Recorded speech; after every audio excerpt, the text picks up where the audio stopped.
Today on Spotlight, we'll be looking at a legend in the music industry, a seminal figure in rock and roll, and a close personal friend of mine, Weird Al Yankovic. When we come back, we'll be looking at his life and times, his dreams and disappointments, the man, the myth, the legend. Weird Al Yankovic, right after this. From out of this world comes the sky-high solar radio skull plate. It's the amazing new private earphone sound system that only you can hear. And it's a great-looking skull plate. The secret is this scientifically designed AM transistor radio that we surgically embed in your scalp. And it gets its power from the sun. Sky High is always charging, whether you're at the beach, or on the slopes, working, or playing, on the go, or just plain relaxing at home. The Sky High Solar Radio Skull Plate. You won't look like a jerk.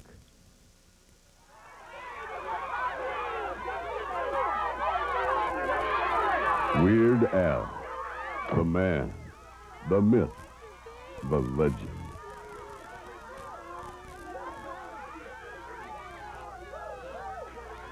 What's behind his incredible story?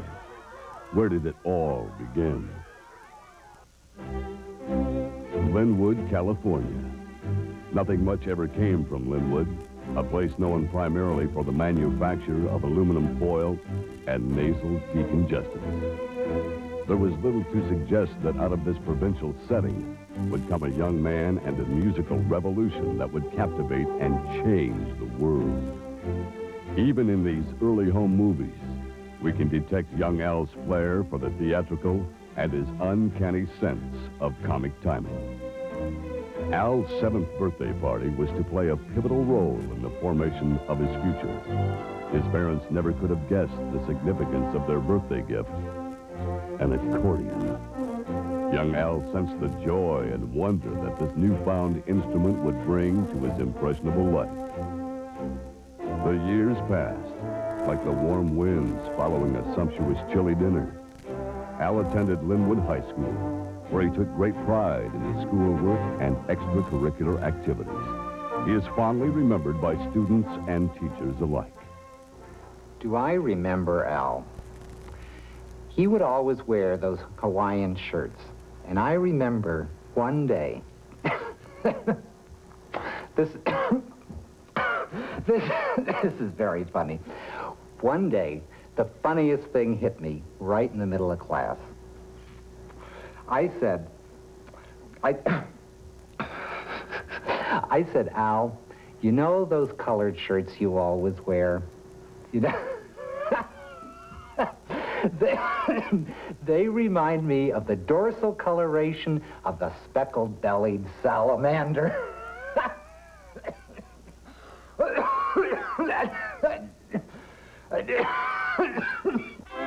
In addition to his studies, Al had a very active social life.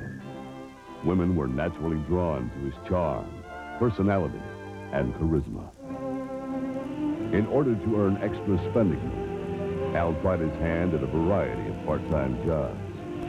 During the summer of his junior year, Al's father got him a job at the Schuckman Pharmaceutical Company as a quality control tester in the nasal decongestant division. But soon, college life beckoned, and Al was off to Cal Poly San Luis Obispo. It was there that he majored in architecture, because, as Al himself later pointed out, it was listed first in the school catalog. We always knew that Alfred would make something of himself. Yeah, he was always a straight-A student, kind of kept himself, though. We were so proud when he announced that he was going to be an architect. Yeah, architects make pretty good money. Doctors make better money. But he wanted to be an architect. I always told him, whatever you want to do, it's okay with us. Just as long as you're happy. But then he started doing all that rock and roll stuff. We didn't understand. What did we send him to college for? Not so he could hang around with a bunch of jerks. He used to be such a nice boy. Where did we go wrong? After graduating, Al hired a manager and arranged auditions to put together his very first band. Okay, send the first one in.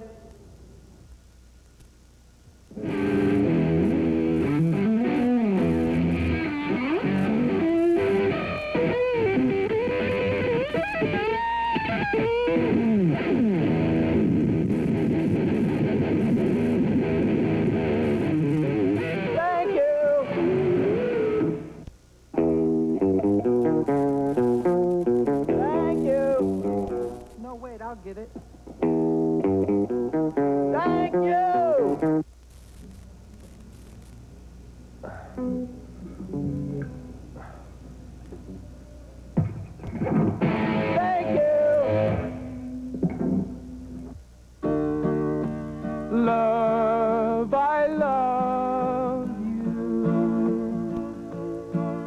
I've been loving you so long today. Thank you. We'll let you know. Well, I suppose by now most of you have broken out in a cold sweat, so why don't you take a shower and, in the meantime, watch a music video.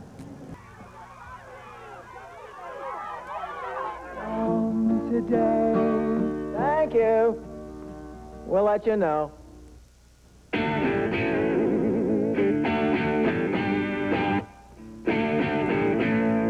Thank you. Get her phone number.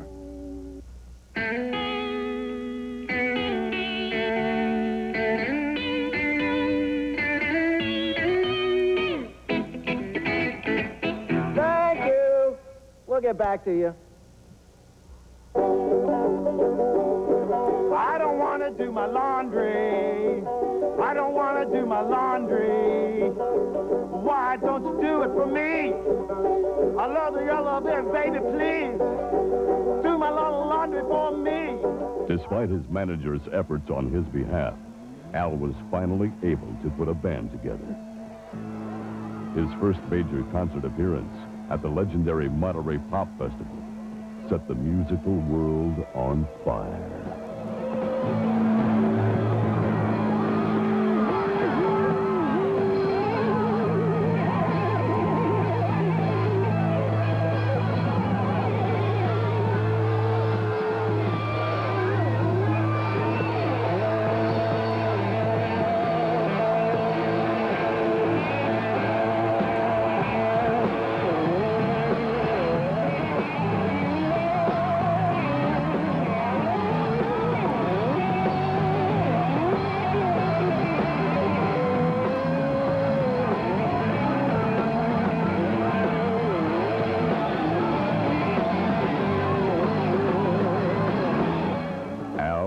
Instant sensation.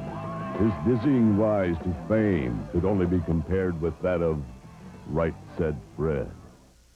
Suddenly, Al was highly merchandisable. This little baby's gonna sell like hotcakes. It's a perfect tie-in for your client. It's the hottest product on the rock and roll market today. These are your actual partially eaten hot dogs by Al or members of his immediate entourage, complete with buns and condiments. It comes complete with a genuine nylon wig, plastic, non-toxic eyeglasses, and a self-adhesive, fire-resistant mustache. It is a genuine fun item. Why, my whole family derives hours of pleasure from this unique leisure product.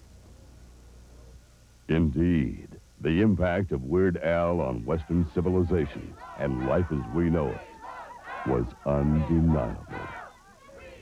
And the name of it is The Dawn of a New Beginning. You see, Weird Al's the dawn. He's the beginning of everything. Because you know how things like begin and end? Because, you know, Weird Al is the greatest guy. He's an original. He's like nature and growing. And I like to oil paint and everything. And if I could just give this to him, it would mean everything. Well, I don't know, because sometimes you gotta, it's all who you know anyway. And it's luck, too. And I'm a very lucky person, and I'm his biggest fan. And if I could just meet him and talk to him, because he's the beginning of everything. And now I'd just like to take this opportunity to say thank you to all of my fans who have been so supportive over the years.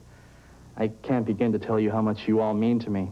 You know, without you, I'd be nothing. Well, not exactly nothing, but I'd be a worthless hunk of slime.